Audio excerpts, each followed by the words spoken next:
Assalamualaikum warahmatullahi wabarakatuh. Perkenalkan, nama saya Salsa Effendi dari Komunikasi dan Penyiaran Islam.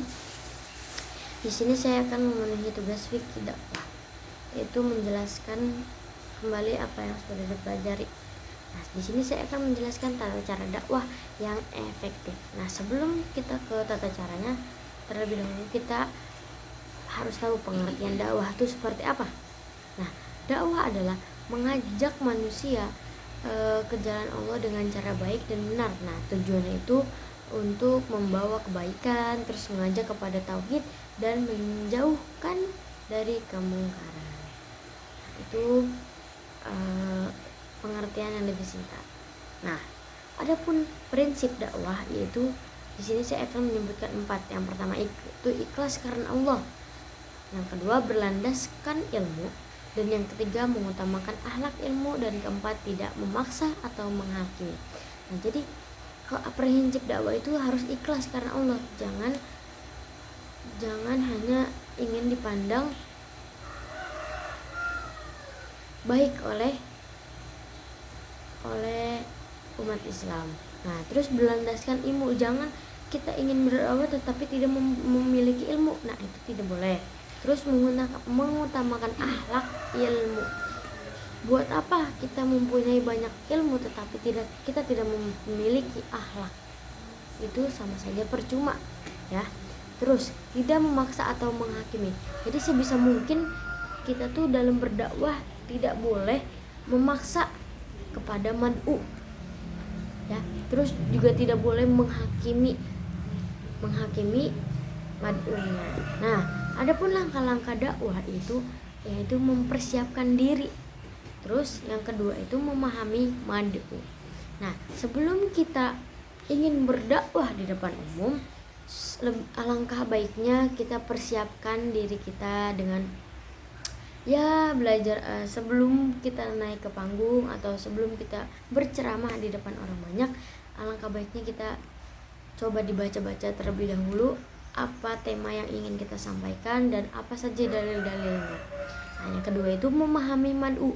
Nah, sebelum kita melakukan berdakwah itu kita harus paham nih, mad'unya itu di kalangan orang tua kah, orang muda kah, atau apapun itu. Nah, kita harus pahami nih mad'u kita.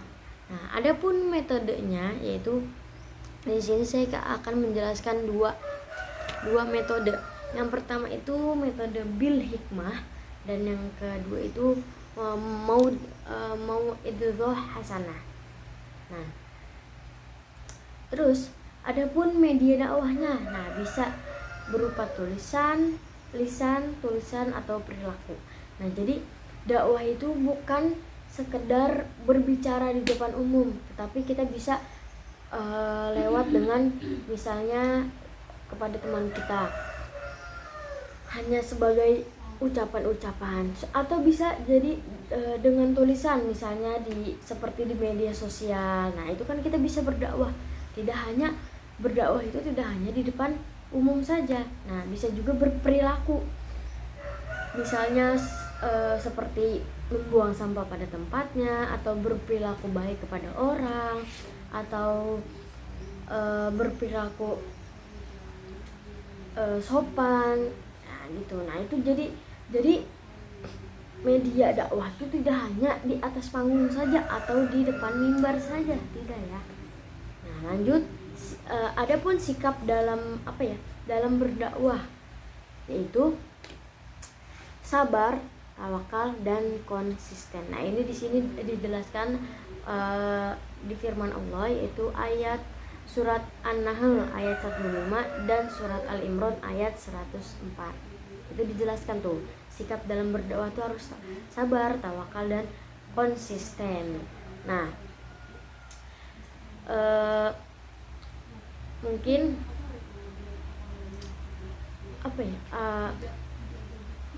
dakwah adalah tanggung jawab semua umat Islam. Mulailah dari diri kita, keluarga dan lingkungan. Lakukan dengan cara baik, bijak dan penuh kesabaran. Jadi berdakwah itu jangan memaksa mad'u untuk mengikuti apa yang kita mau, ya. Berdakwah itu cobalah dengan pelan-pelan, dengan mengajak, bukan bukan bukan apa ya, bukan malah memaksa, tidak. Terus juga